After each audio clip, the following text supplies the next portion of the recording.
Okay, guys, this is 13th of March 2026. I don't really have stories, but I felt the need to check in while there isn't too much noise outside. This is 5:32 GMT plus one time Nigeria. Um, Honestly, nothing much. Well, obviously, a lot has happened between last week and now that even the week hasn't ended completely. War. Just today, there was an attempted shooting in a synagogue in the US. So that's the headline that has blocked the social media feeds now. Also seeing a headline about two men of questionable intellect making the rounds on social media. They apparently were employed by the Doge. See my hand. So they were employed by the Doge and they were given very frivolous reasons as to why they overlooked reports, requests, I think funding requests or things like that. As they were saying things like, oh, it contained LGBTQ in the headline, so therefore they just threw it away or something like that. Welcome to 2026 mask off season. Then also today, another story that's been making the rounds is Senegal has increased the punishment for homosexuality. So there's a lot of brouhaha and reaction going on over it. This one, they even got creative. They added fine to it, and it's not even a small fine. I saw figures as high as $17,000. Why? You are a man and you so much as kissed another man. Oof, 2026, here we are. You might have asked somebody in like maybe 2016, oh, where do you think LGBT rights will be in the near future? And they would have confidently told you, oh, definitely we would have gay rights all over the world. Nope. At this point, America is about to even roll back its own. The conversation is there. Was it greater than foundation or something like that? Something like that, these right-wing people are sneaking into the conversation. This is the same way that Project 2025 rubbish snuck into the conversation. It just starts like, oh, they're just fringe, until they are basically reciting lines from it and making laws for you people and for us in the world by extension, because you people cannot rest. You have to make sure that everybody is thinking about you, not face the battles of their own nation, not face the battles of their lives. You think about you because they affect everything. So I saw greater than foundation or so. What?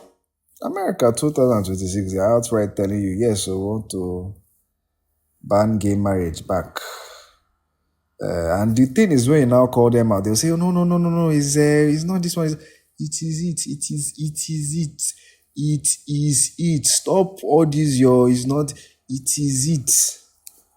That's how all these their foolish ideologies survive. They will throw stupid claims out at you. You will call them out. They will not say, oh, no, it's not what I said, though. Meanwhile, it's what they will implement inside law later. They will not be looking at ourselves like, how did it happen? You allowed it to happen, Jerry. One of the few videos that pissed me off from those conservatives recently was that Candice Owens Guinea dish that she did last year on Weather Jubilee. This same tactic of throw one, they attack you, you now roll back. That's just what she was doing throughout that thing. Very intellectually dishonest. And the thing about her specifically that made that thing particularly annoying to stomach was the fact that she's a clear contradiction of what the claim she was making, that feminism is bad. So when they now called her out that, oh, you aren't you working, she'll not say, oh, no, I'm not talking about the 1950s, I'm talking about the 1950s feminism. Feminism is feminism. Feminism is literally saying you have the choice. If you do not want to take the choice of career, take your more traditional woman choice. That can't ever be illegal, especially in somewhere like America. Can't ever be illegal to dedicate your life to somebody in the name of religious beliefs or cultural beliefs. Because the idea that self-subjugation is innate to females is a lie. It's a lie. Speaking of right-wing people, Erica Kirk, there's a clip of her saying, "You ought not to be ashamed to be a white male man." Surprise, surprise. I don't know what's going on with those people, all those Erica Kirk, all those people, those ones, they should just pack their motor first. Their country is waging war with who is controlling not just gas prices but food prices by extension, because food needs to be transported. If the cost of transport for food increases, the price of food will equally increase. And these days, price can go up, but for it to come down, issue. Nigerians also, throughout this week, have been dragging Dangote. Aliko Dangote is the richest Nigerian according to Forbes. So Aliko Dangote has a private refinery, which was a big deal because Nigeria has had, allegedly, for the longest time, 4 official state-approved refineries, but they've never really been in full service. So we relied on imported oil, even though crude exists in Nigeria as a raw material. So when the Dangote refinery now came out, just for him to even get the crude from the government, the NNPC, that's the body controlling the national oil, I believe, unless I'm not understanding something. But just for him to get the crude, let him refine crude from his own country, that one was a whole PR disaster. He literally had to, a whole high status billionaire as he is, had to come out holding the bottle of the of the petrol in his hand, saying, "See this, my clean." It was so funny. He literally practically hawked his refinery and all it needed to be done. And eventually it did get done. But the thing is, even at that, they equally have their international customers that they need to sell to too. So he's saying that he can only get a certain amount locally. Then the remaining he now gets from international sources. So because he's getting from sources that are affected by the drama going on along the Strait of Hormuz, then yes, his own prices naturally are affected as well. But a lot of people, Nigerians, have taken to social media myopically to drag him, thinking that this is just monopoly, capitalism. It's not everything. It's not everything. He had the courtesy of even explaining why the price went up, which is, I mean, I feel spoiled to an extent because normally the trend in Nigeria and basically everywhere in the world where capitalism is operating with a full erection is that the prices just go up and you just be there looking at yourself. After all, Nigerians, ask your landlords how far. The landlords just wake up one morning. No economy, no nothing. Where's the rent? Yep. Even when you own a house, they always tell you, "Oh, this is service fee."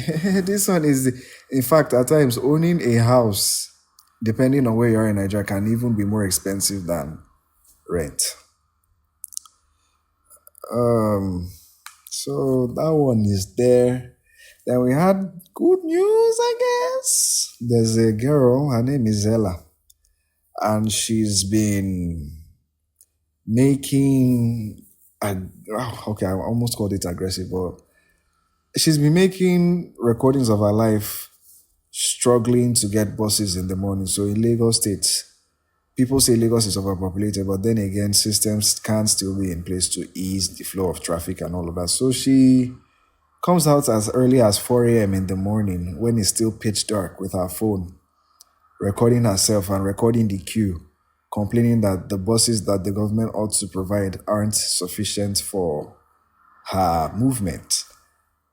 So the videos trended with time, and the last one that trended was particularly suspect because one of the government workers there was trying to, gaslight her, like, hey, it's not their fault, it's not their fault, it's not the government's fault, yeah. And she got physical with the content creator. So that one really made the rounds around social media. But the reports today are that the government has provided extra buses and that she got a raise in the job that she was working in. That is some good news. I hope that can be interpreted as good news. On the front of bandits, I haven't heard any updates regarding Abba and Miriam. The family did the funeral prayer or something. Honestly, when I think of banditry and how it's not accepted. Don't let anybody gaslight you to think Nigerians have accepted banditry, but how rampant it's been and how it could just be anybody anywhere. Like, I ask myself, what then is the point of even giving a fraction of a shit about life? Because I saw a video, right, of a doctor in the US. She was like, she works 3 jobs and she can't afford rent, that she got a red notice to get out. And she stated plainly, I'm not interested in life anymore. And her sentiment was so clear, like everything she said, I just resonated with. Then obviously it was a pacifist video that was stitched to it. They were like, oh, this is so bad. Oh, we have to comfort her. So some foolish people in the comments were like, oh, what's her art? Let's do GoFundMe. GoFundMe is not a sustainable source of income. GoFundMe is not the long-term solution. It at best cover her rent for a year. At best. Tragic, really. Another thing that happened, there's this page on Instagram that I used to follow. Shortest Blockbusters. Now, he makes 3D animation and I'm a 3D animator, among other things. So those kinds of visuals are particularly inspiring for me. Just for me to check their latest post, okay? The visuals were women walking towards like the light at the end of a tunnel beneath the sound of gunshots. And I'm like, okay, what's going on? And I took a peep at the caption and I saw the Israeli and US flags. I was like, what's going on? And I read the full caption. I'm like, oh no.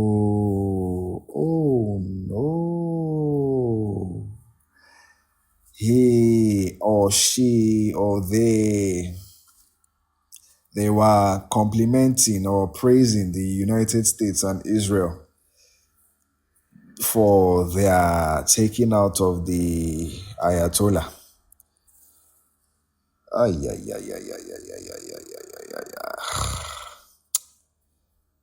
I get it, right? But to go out and thank, you can be relieved that an oppressor has been taken out, that the figurehead of an oppressive regime has been taken out. You can be relieved. But the means by which that figurehead was taken out is equally important. Because to pretend that these people do things out of benevolence is just a falsehood at this point. That's just a narrative sold to people, all right? I get it. There's absolutely no reason to be angry that, hey, the regime you fought hard against that reportedly took out so many of your citizens has appeared to draw to an end. But to thank those people that are guilty of the same things you're doing in more covert ways, or ways that are covert because of how media is structured anyway. That is a dangerously myopic move. And then, of course, naturally, the comment section was ubiquitous in its response to try and steer him in the right direction. But of course, the thing is, once you're down certain rabbit holes, all you can see is everybody else is wrong, I am right. Which is another thing that I was thinking of the other day, this issue of, how I'm basically one of like three and a half people in Nigeria that think gay, lesbian, or trans, I don't know what's the collective word. I think queerness, man. I think queerness isn't something to lose sleep over. And the rest of Nigerians obviously are adamant homophobes and transphobes and all the phobes. Sometimes I wonder if it's me that's mad or everybody else is mad, because it's much harder to believe that everybody else is mad. And growing up, because I was never really a homophobe or transphobe, it was always a non-debate for me, not even necessarily out of propaganda or anything. It was just like, okay, what's the issue? It's always some things as children that you should hate something like, hate, why? So it was never an issue for me growing up, but still I had this ringing thought in the back of my head that maybe I'll finally see the perspective. Maybe I'm being brainwashed by Western media. And then that was part of what made me so comfortable to dwell in the alt-right rabbit hole I was in starting in 2020, ending somewhere around 2022, 2023 officially. I was never fully committed, but officially 2023, it ended. So, yeah. I sometimes really wonder if it's me that's mad. And if it's me that's mad, I hope to get the perspective that makes it clear beyond sentiment, beyond African culture, beyond the typical, how will I describe this? Beyond the typical superficial arguments that they make, right? That don't hold any tangible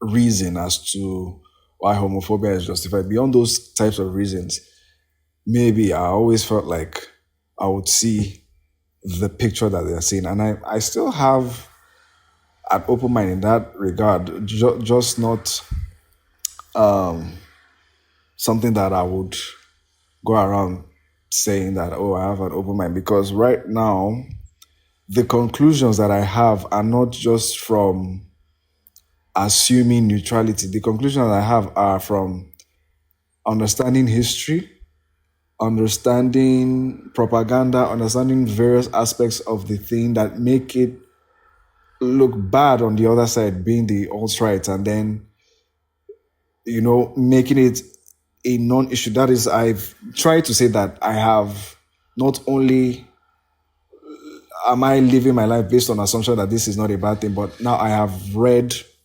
multiple sources that not only confirm that this is not something to lose sleep over, but also explain the origins of the thought patterns behind people that think that this is an issue.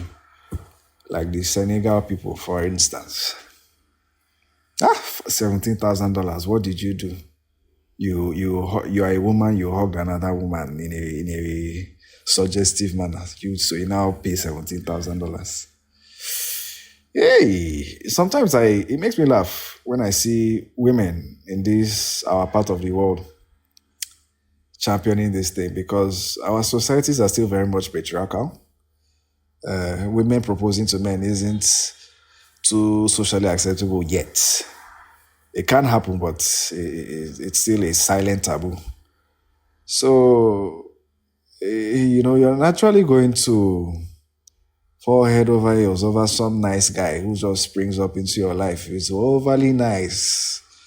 He even respects your boundaries when it comes to the bedroom. Too much. So you understand? I wonder because at some point you're just going to be getting too many I'm busies and I'm tired and nothing will click. You're just there. I don't get how you can support it, but I get it because I've read and I can decipher why you would think that way. Ego, dangerous thing, dangerous thing. The inability to accept wrongs. And not the thing is, I wish we had a clear litmus test to determine what is wrong and what is right. And another thing is, we probably do, but many people will still insist otherwise. How do I get past somebody that I've told? Is it that these houses are on that lock and darkness or what? But that's what I said. But how do I tell somebody, right, that I've told them, oh, trans people are just normal people, and they insist that you are an agent of Satan? Or there's this very foolish thing that Christian culture does. I don't know if cultures of other religions do it, but anything that is actually true, but is being reported anywhere outside the Bible or Bible-related media, they'll just say that this is the devil trying to trick you. That is news or facts or biology textbook or physics textbook, or they'll say it's the Bible trying to trick you. We're going for geography class. Geography class. We're going for philosophy class. All those kinds of things that will challenge Onyekero 6 days.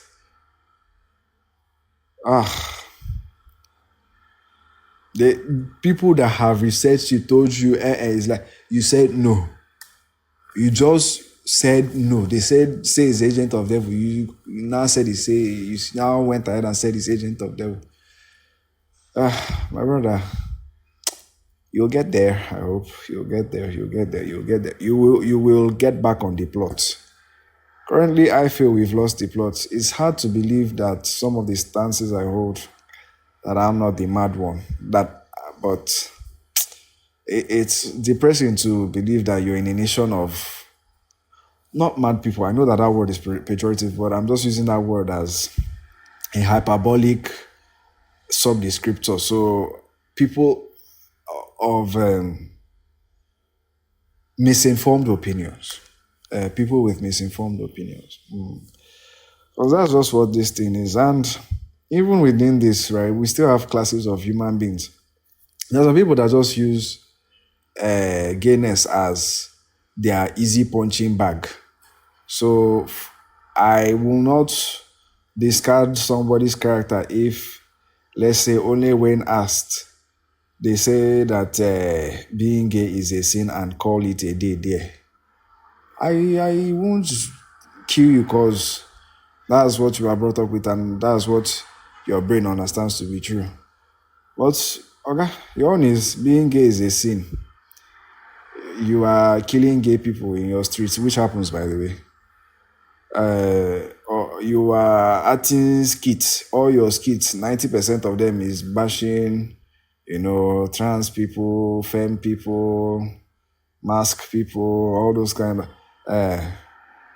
so I've gone from indoctrination to character flaw. This is just an easy outlet for you to vent your bigotry. And a lot of people don't see why bigotry is dangerous.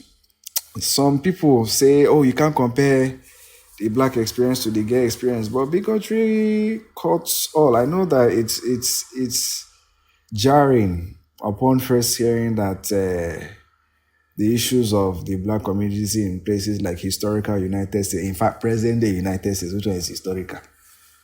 In present day United States, the plight of Black Americans and the plight of homosexual Americans and trans Americans is they are cut from the same cloth. A lot of people might not want to hear that, but there's truth to that statement.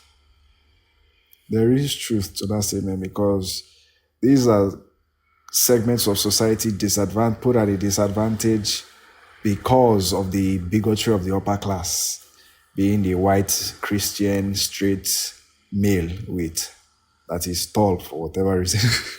Because bigots just pick anything and hate themselves based on it. Even if they say they wipe out all the black people, which they cannot because they always need a right, they always need something to fuel their hatred anyway. But let's say they get rid of all the black people, the gay people, the women. Among the straight white men that will now remain, they will now say, Ungwa, who does not have blue eyes? After they click blue eyes, oh yeah, whose nose is too big? After they say whose nose, who is too short? After that's the thing about the egotistical mindset is that it does not end. There is never an end point until everybody is dead. There is no end point to bigotry. Today, you have bigotry as you in Nigeria now. Your own bigotry is okay, as an Igbo person, for example, now you are bigoted against the Hausa people, you bigoted against the Westerners, Yorubas. Okay, this eventually now you're cutting. Now you're looking for the cuts. You want them to share national memory, divide national cake. That you want to cut out those 5 states that you love so much. Now only those 5 states, too. Only those 5 states. No go cut river states. Cut only those there are 5 states. So they're gonna cut those there are 5 states and call you people another country. You people will be happy small. After a while, it is now Ungwano. And Onitsha people, they are their own Igbo, make sense. Which is an active conversation, by the way, even till today, 2026. I'm still hearing that bullshit in 2026. Say that there are some dialects, because in Nigeria we have major languages like Igbo, Hausa, Efik, and all of that. Then within those languages we have dialects. So Igbo has quite a few dialects. Thunder fire this my alarm. Thunder fire this my alarm. My alarm went to go and cut my recording. As I was saying, Jerry, Igbo has multiple dialects that different communities speak. So many people know only their dialects that they raise them with, because obviously that's what your parents with, that's what they'll expect you to speak to your aunts, your uncles, and whatnot. So, but when Igbo is being taught as a language in secondary schools or primary schools, they teach Izube. That is, it's like a hybrid kind of. I don't think there's a particular tribe that speaks that Izube clean. I doubt there's any one tribe that speaks it. Some people say that, oh, that's Abia's dialect. But when I hear people from Abia speaking a dialect, it doesn't sound 100% like the Izube. But Izube is basically a textbook creation of, okay, well, we can speak this thing as we wish. So this is like, okay, fair enough. We get that everybody has dialect, so let's just have a central idea behind it. So next thing, they will naturally, the hierarchy will be, when I know they speak better Igbo. So that's how within the new country they fought blood for, they will now go and say, this state, they here, this state, they up. Okay, we go to the state that is up. Let's say it is Abia, because alphabetical order, Central Igbo, and all of that. Away from this village, because even within our states we have several villages. Away from this village, when I know be good people. That is, people from this village aren't good people. They will now say, this village is better. Ego, it does not end. It doesn't end. There's always something to use and compare. 1 Corinthians, I'll be 2 Corinthians chapter 10, verse 12 or so. I don't know. Comparison is the thief of joy. That's that big English that they read. I can never forget that verse in my life. Because number one, I memorized the life out of it to get Caprison in church. But Yeah, it's one of those things that have stuck with me. Like for those who compare themselves among themselves are not wise. Comparison truly is the thief of joy, but not only is it the thief of joy, it is foolishness. It is just plain foolishness. Aha! I now remembered another thing that I want to talk about. That is, I saw a video, one girl, our ring lights. So she puts ring lights, she's all these like casual commentator. Like myself, it's just that you people are not currently seeing my face. She she said, okay, the video was her just asking Hausa people, Northerners in general. She said Northerners in general. She was like, are you people content or are you people just lazy? That's is one of the dumbest things I've heard in my life. So as they are now, right? Did they say that they are hungry? As they are, did they tell you that they are hungry? Did they tell you that they are looking for white collar jobs? A lot of people cannot fathom that people can live life without electricity, flashy lights, Lagos life, basically. A lot of people can't bring themselves bring themselves to understand that life can be lived on bare bones. That's why a lot of people cannot understand socialism. They see the quote unquote poverty that socialism can bring as a failure of the human race. And to me, I would even think you're a bit delusional if you think we switch overnight by magic to communism and think, oh, we'll be rich. Who the fuck is telling you that one? Who is telling you that one, my brother? Bro, don't even. The idea of those ideologies, the sentiment behind those ideologies that predates Karl Marx and Frederick Engels is um, that life, right? It's a life perspective that has been formalized. The life perspective behind it is all these our comparisons, all these our strata is not worth it. It's not worth it. It's not what we ought to be using our lives to do. So when I see people baffled that Northerners, because in Nigeria up north, there is a lot of like homestead living, communal living, basically communism. There's a lot of communism adjacent living.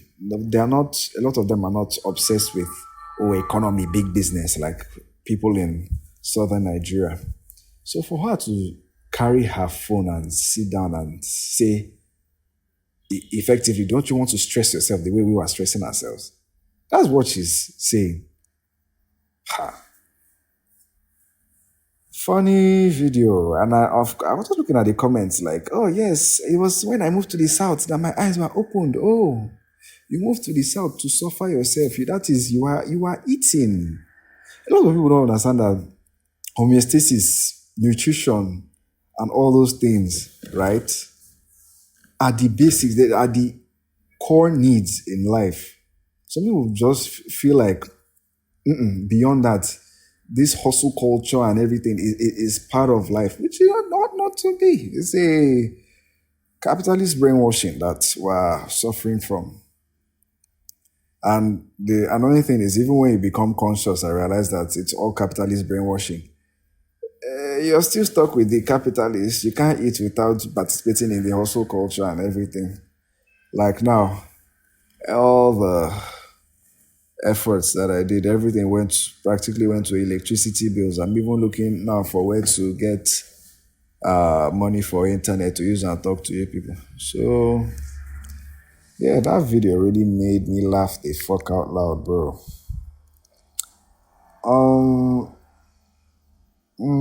Yes. So I think I'll call it this one.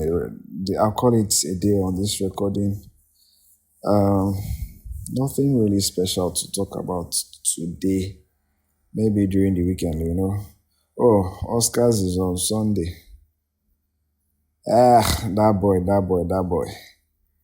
The I don't care people are the ones I'm just laughing at regarding that Timothy Chalamet situation. And, I don't care about. Did we ask you? Did we ask you? Just say you're trying to defend your favorite celebrity and move on. Eh? One thing about celebrity culture is there's always a fan base for somebody. Hold on, do these people have light? Or okay, they have light. Um, there's always somebody that's bootlicking. Doja Cat walked back past that. Why? Why would she do that? Why would she do that? She made well, she could have used a little more candor, but her statement was rooted in reality and it was a valid critique. But she walked it back. Only people are saying that the devil works hard, but Chris Jenner works hard. Oh, God. Timothy Chalamet Oscar winner loading. Yeah. I didn't like Master Supreme, Jerry. I didn't like it. No. But like I've said multiple times, the technicalities are there. His acting is there. In terms of acting, just between the two best actor nominees I've seen, him and Michael B. Jordan, I would pick Michael B. Jordan. But, the Academy has already decided long before all of this that they are probably, we don't know, they'll probably call Wagner Moura on Sunday or Monday for me because they normally do this thing late in the night. I'm also seeing reports that they want to do intense security because of the threats to California from Iran, alleged threats. So there was no intense security before. The Oscars.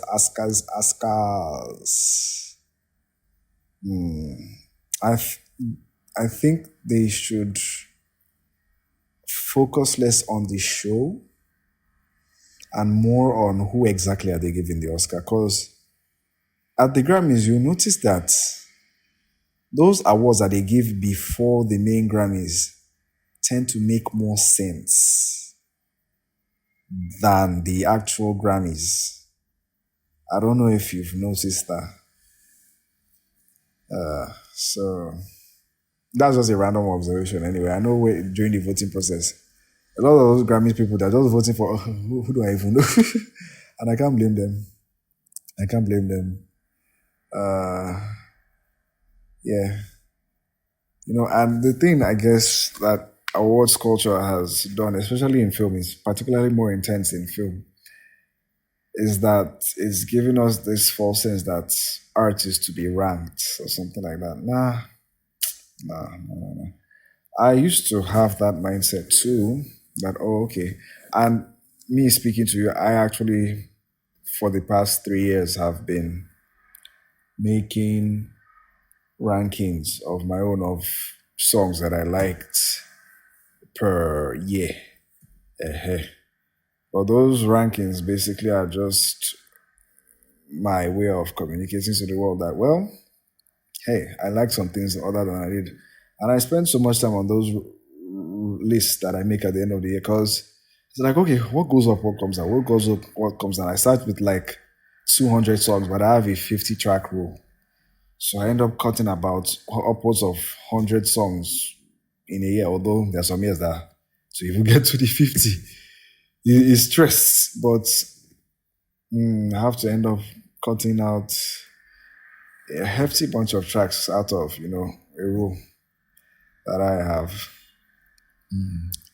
So when you see the list that I have on this channel to say, best tracks of this year, best tracks of that year, it's nothing, Jerry. It's nothing serious. It's really nothing serious.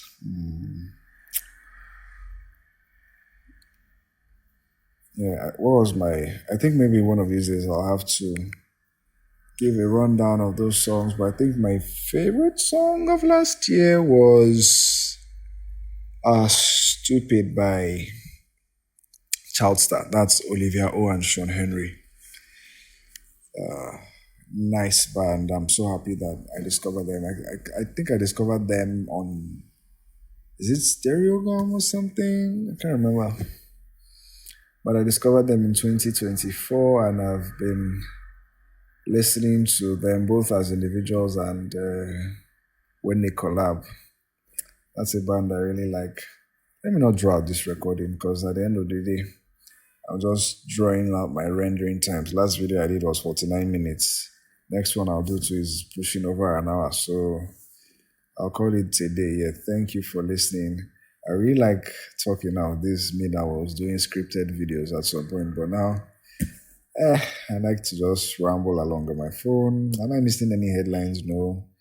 Good luck to whoever wins the Oscar. I hope it boosts your career in the way that you hope it will. And to those of you who won't win, I hope you will not have bad reactions to it. You are all talented people.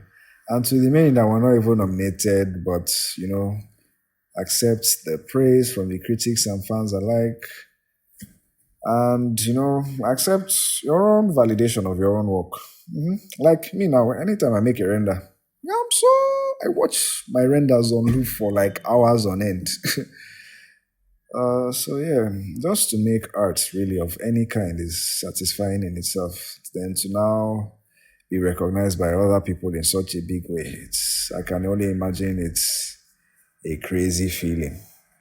Good luck to all of them. They're all, I hope, good people. Even this one that said ballet is irrelevant effectively. I feel he's a good person beneath all of that. It's just ambition can override certain sensibilities, I imagine. It's not what we'll use and crucify him. It's a wicked comment, but it's not a career killer that some people are trying to make it out to be.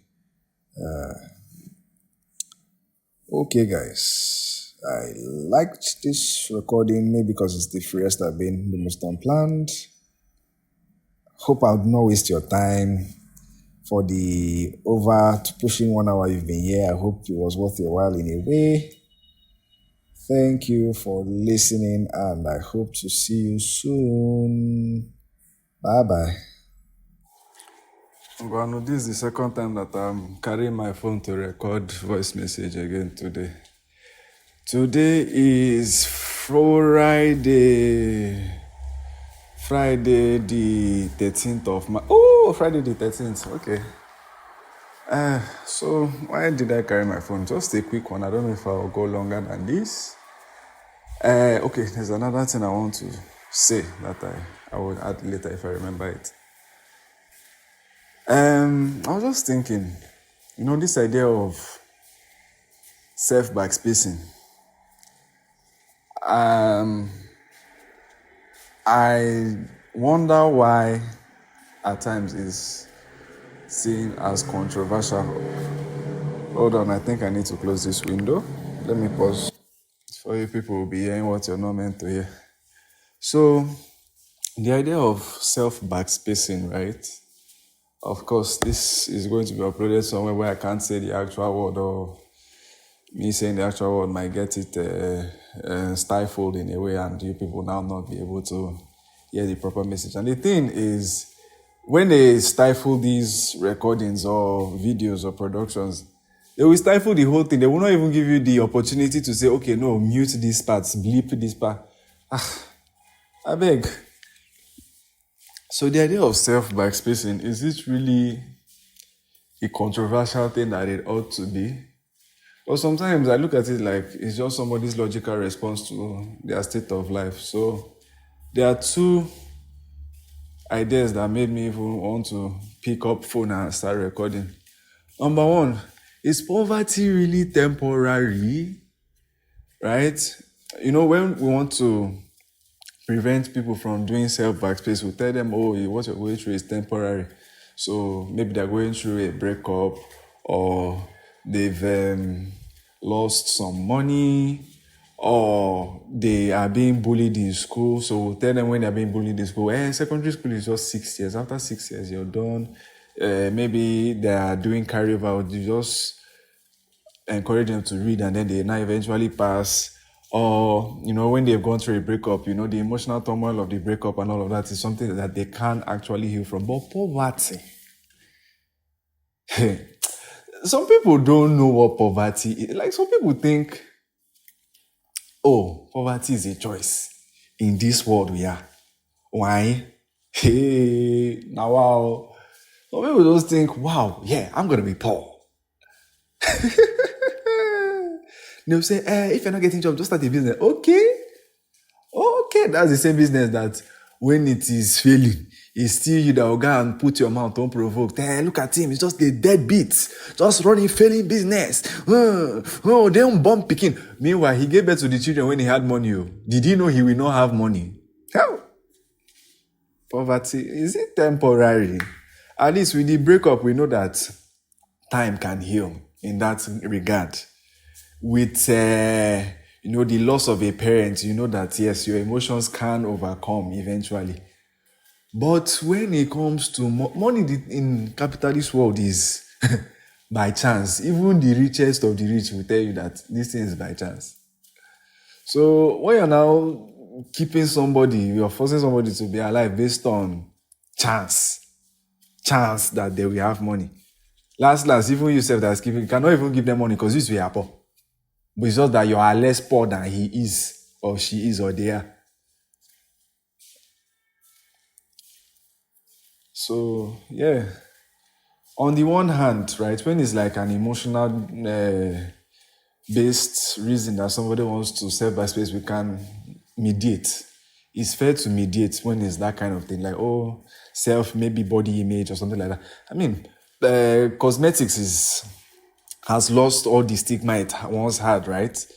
So cosmetics is there if it's a body image thing. Even if the ultimate when it comes to body image is to accept love, and that's why I'm very pro representation of all kinds in fashion, movies too is very important because people need to see how people that look like them, both body wise, race, face, and all of that, they need to see how they too can be represented in society, how they too can even be admired in society, be treated in society, and all of that. Representation, especially in the capitalist world, is important, I beg.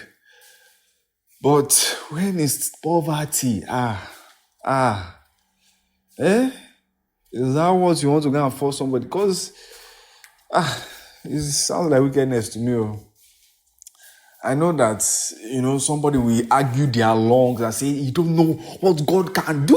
You don't know what God can do. Okay, Odoyewu, okay.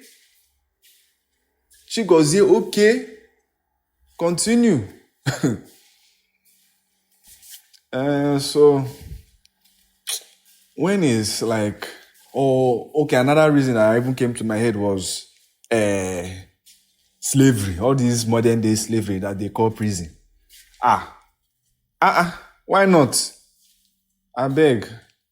Yes, you know that you can eventually be liberated, but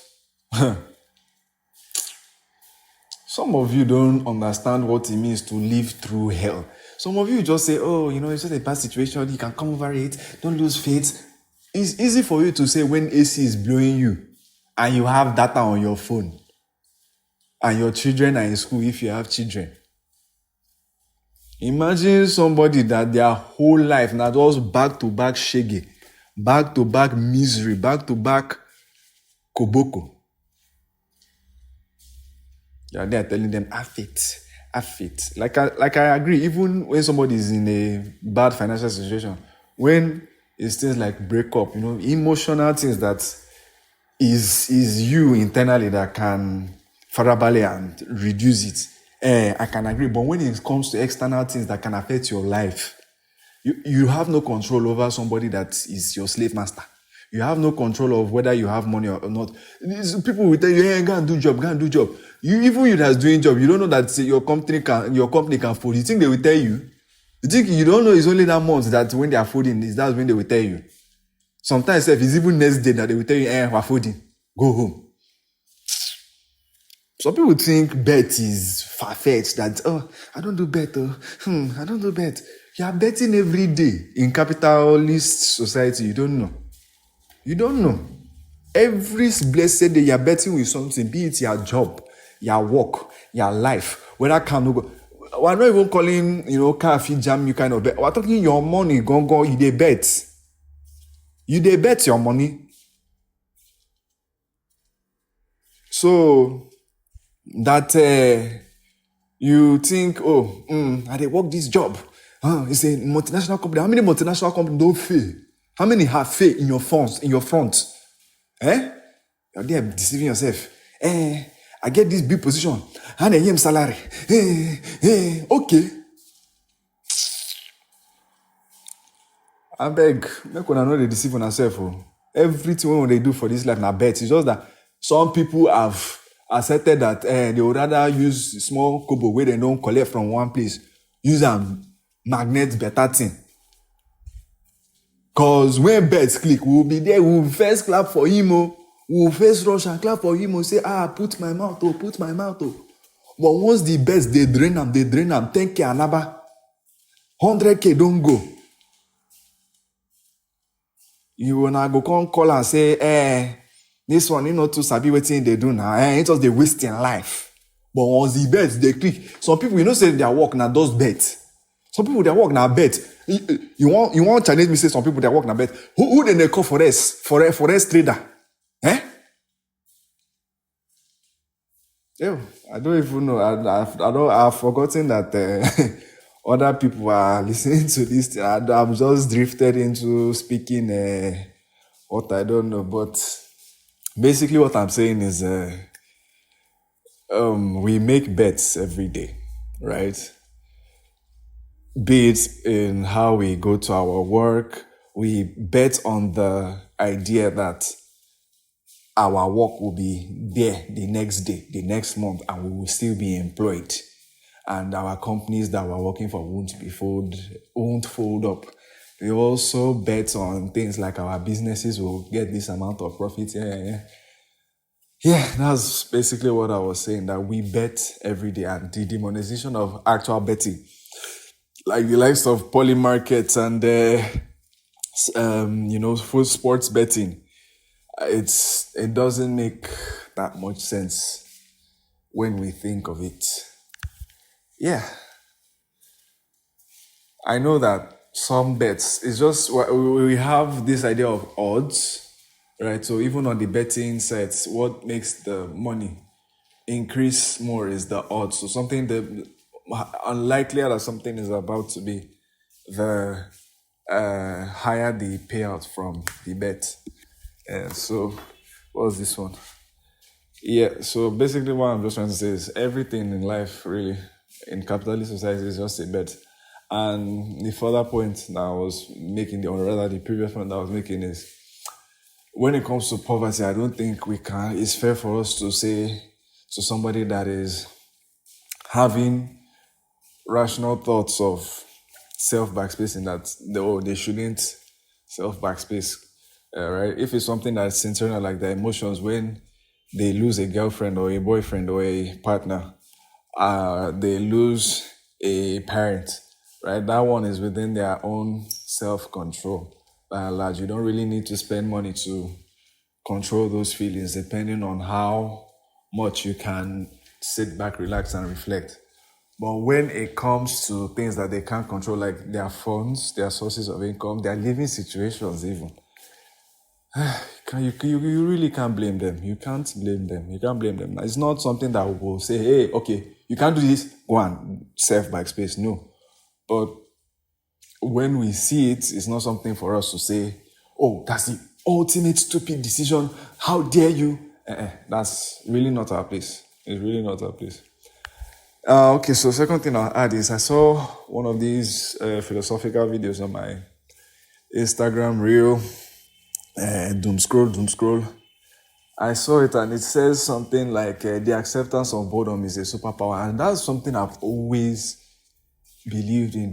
The first recording, I was talking about how somebody was complaining that people in northern Nigeria don't have any ambition towards hustle culture and development in the Western sense.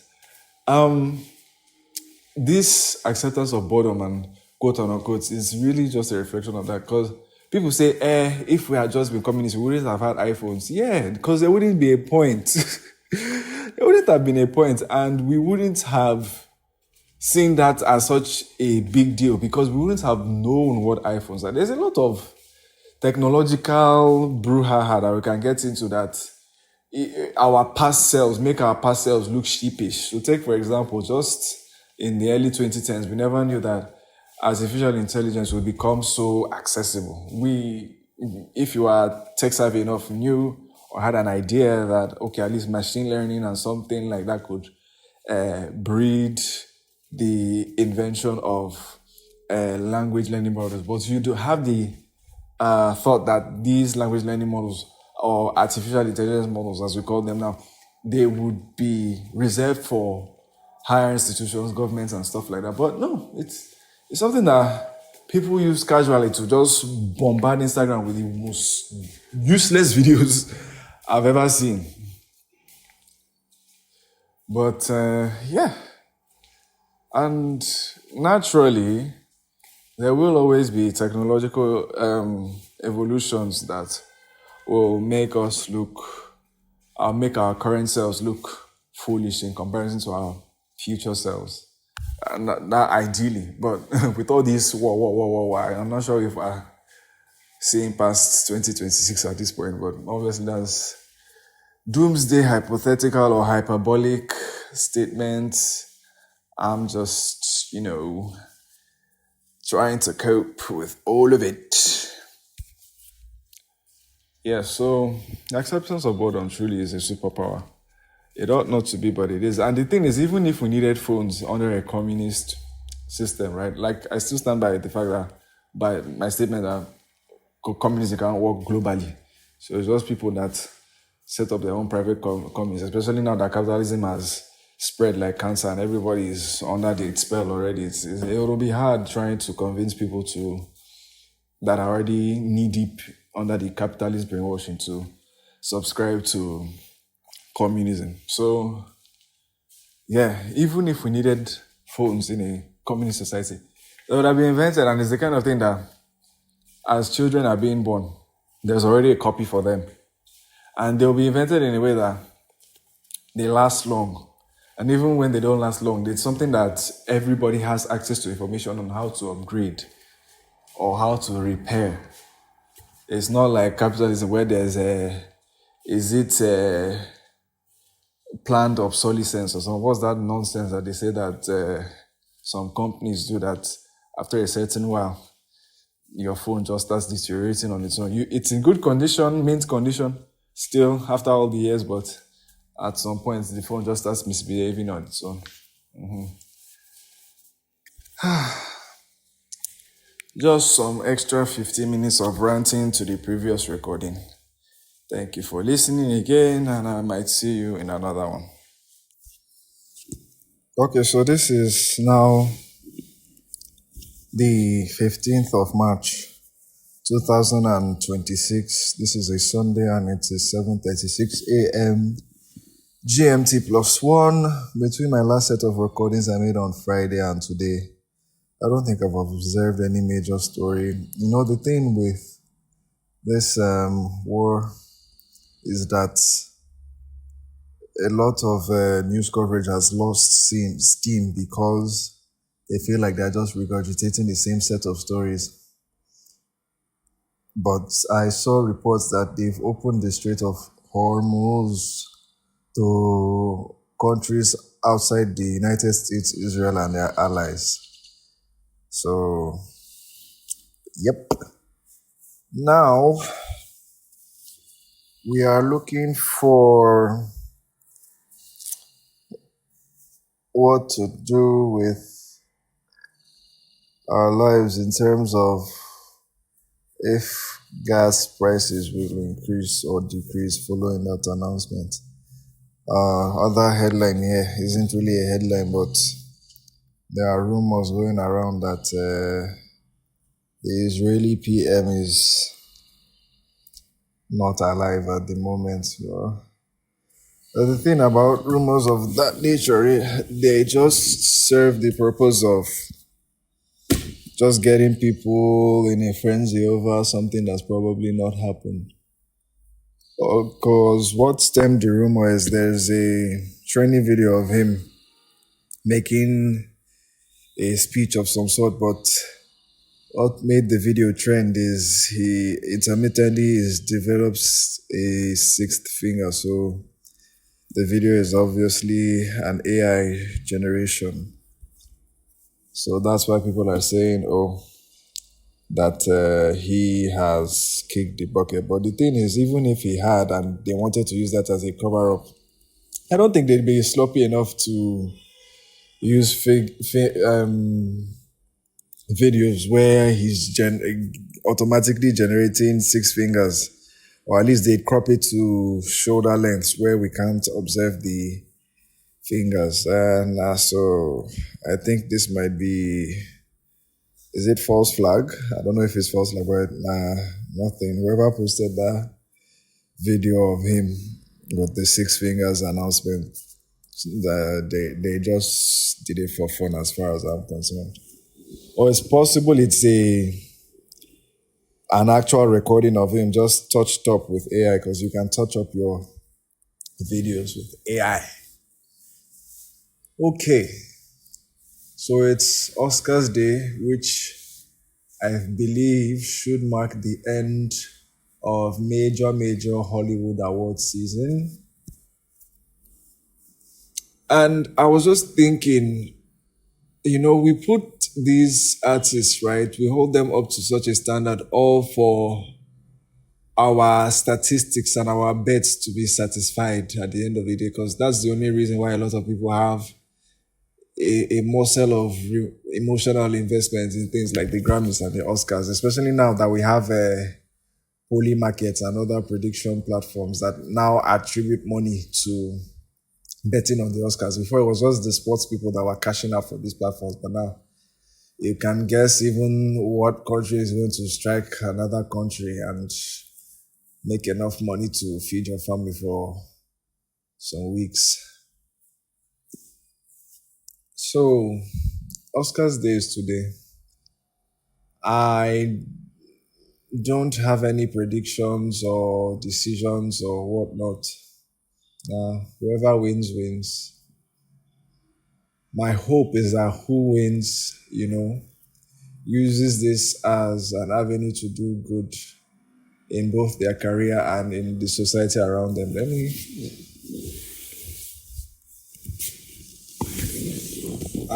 So I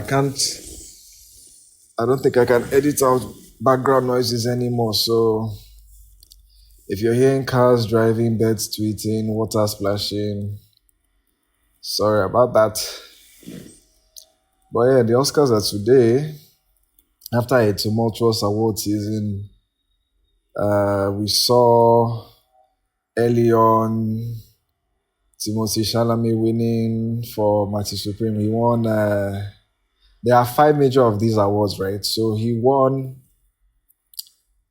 Critics' Choice and Golden Globe. Okay, but he lost the BAFTA to someone who is not nominated for an Oscar. And then he lost the Screen Actors Guild Award to Michael B. Jordan, although many people are saying it's because he won the year before. And people are still talking about his comments on ballet, which is a whole week after. I'm surprised the controversy could last this long. I know, yes, it's not something that we're to downplay in the slightest, but I'm surprised people took it up this long, unless maybe it's just my feed that's constantly feeding me comments like these. Yep. So I don't think he's a bad person. I think he's very much a late millennial, early Gen Z kind of guy, Even me, to an extent, I'm in that generation of children who grew up believing in the meritocracy and all of that. So I think this is just the product of society, right? Society is at fault for people like Timothée Chalamet that feel like they need to say certain things to come off a certain way. Because, yes, we might say the statement is careless, but I don't think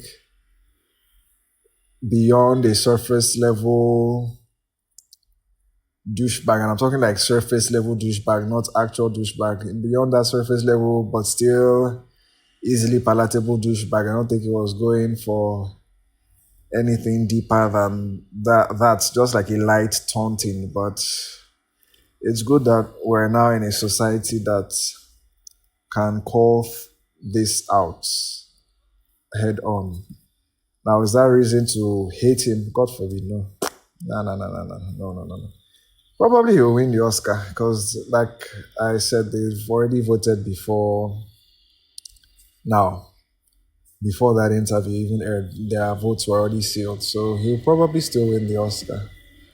But my hope is that the era of the douchebag will come to an end. I don't think I'm wrong for wishing that. So the era where we let boys be boys, as many people on the right would say, it will come to an end because a boy can be a boy, but he ought not to be a douchebag. Being a douchebag is a character flaw and not a feature of being a male or a man. So I really wish that guy well. I hope he'll be able to survive this moment. I don't know if it's the kind of thing that he should apologize. I'm sure maybe his PR team, they are telling him, oh, don't apologize, you look weak, yeah. My hope is that if he needs to apologize, he'll apologize or clarify, if not apologize. And clarify in a way that remedies the situation and not like Pharrell. Oh my God, Pharrell. Pharrell was the last person I expected to make my eyebrows raise 10 inches in 2026, but I can understand. He's very much a boomer, Pharrell. Not a boomer, but I think maybe like a Gen X. I don't think he's a millennial, or he would be a very early millennial. Yeah. That was basically meritocracy thing. It's why people drag people like the Carters and everything because of the prestige they are bestow upon. Oh, that bike is loud. Because of the prestige that they bestow upon the meritocracy, and I imagine that they might not see it the same way as we modern day young adults, post teens, and full on adults living in what we're terming late stage capitalism. They might not see it the same way because all they needed to do was work hard and then it showed. All right. Even though they'll acknowledge yes, some connections that they were fortunate to make played a part, that luck played a part, and all of that, they still have the indoctrination and mental state that the bulk of their success is as a result of not just work but hard work, which is misleading because if we're looking for a directly proportional relationship between work and success, there's no reason why plumbers, what we call bricklayers in Nigeria, I don't know what they're called abroad, people who place bricks on construction projects, people who make cement with their hands, people who dig graves. That's actually digging generally, mining, stuff like that, actual hard work. Those should be our elite class if the meritocracy is to believe, but it's not the case. It's some guy. At times, if we're talking about what employment gets people and not even what business gets people, it's probably something like a finance job or, some corporate level, high level corporate position that doesn't necessarily entail hard physical work, but moderate to high scale mental work that we see in our elite tier in society. So the Oscars are today. I'm happy to be in a time where, wow, these cars, the day that I'd say I'm not going to do my editing because I can't really do the editing right now. But yeah, I'm happy to be in a time where we're still getting great output in the arts. I'm happy that the academy could have easily stuck to rewarding commercial pictures, pictures that do well commercially, but the transition that they made to more art house pictures has really helped to put a spotlight on different kinds of careers. They're still obviously rewarding popular films, like everybody's favorite Sinners is a box office hit, I imagine. So it's not like it's all art house movies, but to see films that necessarily didn't make box office noise, like The Secret Agent and Hamnet, it's nice. It's nice to see. It's nice to see. I didn't even end up watching any of the other performances. So whoever wins, really. Me personally, no emotional investment, but what I'm confident in is the fact that they are all good performances, good directing efforts, and all that. So anybody's name they call anywhere, there's no reason to be shocked or sad or anything. Just let it be. Only time I think within recent memory that I was like, yeah, was just last year. That was because, leading up to the Oscars, there was a strong narrative like, oh, Demi Moore is overdue. Not necessarily overdue, but wow, it would be nice to see someone, like a modern day acting legend like Demi Moore finally get an Oscar. But it went to Mikey Madison, who's, I think, maybe in comparison could still be considered a newbie. I don't know. But that isn't to diminish either of their performances. Both Mikey Madison and Demi Moore did very well in their respective movies. So they are all winners. Sounds cliche, but they are. They've all done very well. It's just now, whoever they call just happens to be the favorite. And I feel like they should do ranked choice in every category, not just best picture. I feel like the ranked choice, they make sense. Like, okay, how about this best actor now, that the one that's on everybody's lips, the one that every two posts I'm saying Michael Jordan is on top of the Polymarket odds. They've already voted since. So yeah, I feel like someone like Michael Jordan could win, in the sense that maybe somebody's outright favorite performance was like maybe a Wagnamura, or they put Michael B. Jordan at second. So if Michael B. Jordan has the most second, is the mode among second place, but there's fluctuation between first place, between maybe Timothy Wagnamura and then maybe like an Ethan Hawke, then that's how a Michael B. Jordan can win. And I'm not saying that this is what would happen. I'm just citing like a scenario, a random scenario, not that this is what I think the Academy could have voted like. So I think the rank choice thing would make sense. Yeah, Grammys, those guys have a long way to go.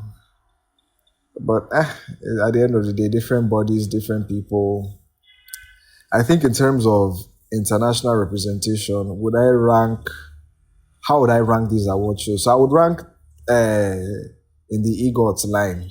Tony's dead last, forever, perpetual last until they wake up. Because it's literally limited to not just theater, but theater within a street in New York City. And that's what somebody should go and kill themselves over winning, I beg. Then the Emmys in third position, because apparently even this heated rivalry, I'm getting pop-up posts of every 3 minutes, isn't eligible for the primetime Emmys, to tell you that they too have some issues on the international front to address.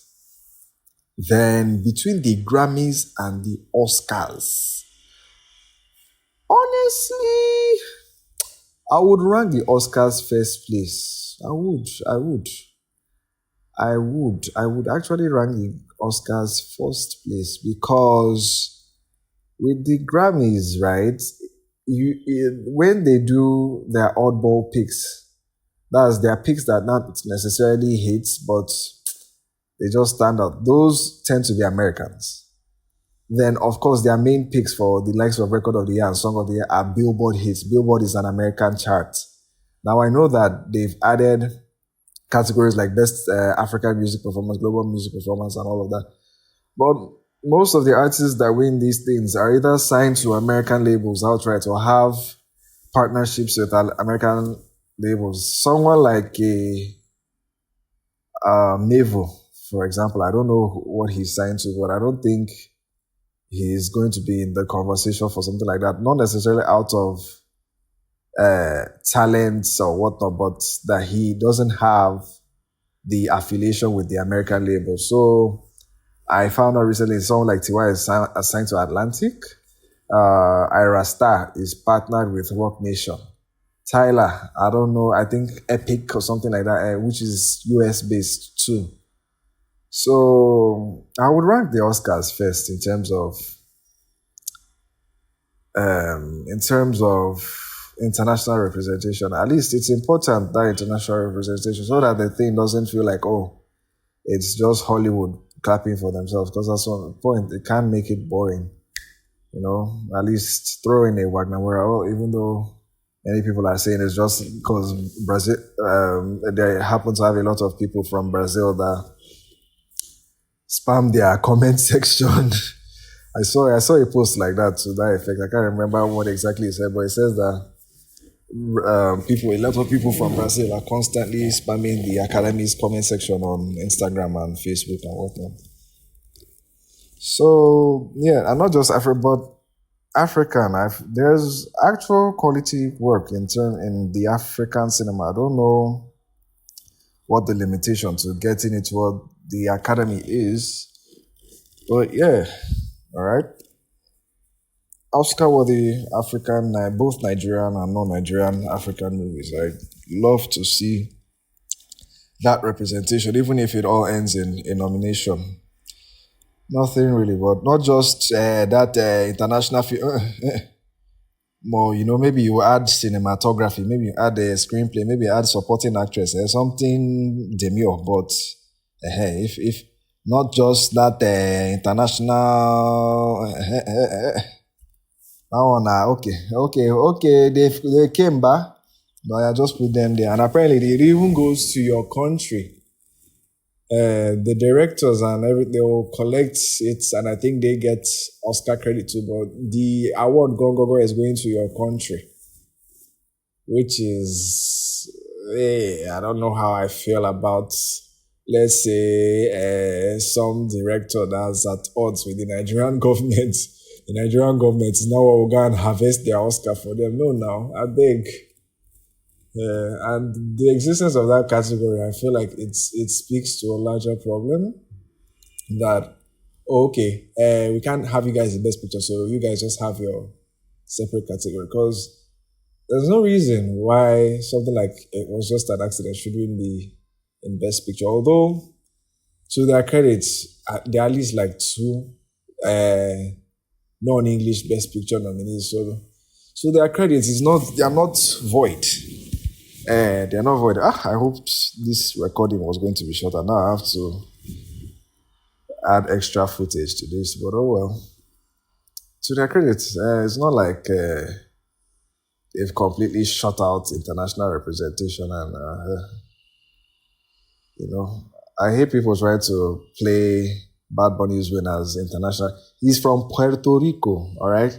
And yes, there's controversy as to how it came to be, but Puerto Rico is part of the United States. He is an American citizen. So that's still a win for the US. So it's when we see maybe something like, not even a Thames, because she too has American representation, but if I were to call any Nigerian artist, something as random as, who can I even call? Because a lot of our major artists are signed to American labels. But even at least from the league of the Thames of this world, at least that would be international representation, proper international representation. Yep. So Oscars is today. Award season is closing. That means if I'm doing these recordings, which I should be anyway, should I just have the chance? Then it would be mostly news, politics, social media commentary, and all of that. So yeah, let me call it the end here. This is now 7:59. March 15th, time is GMT plus one, time zone is GMT plus one rather. And yes, see you possibly when I'm reacting to the winners. Bye.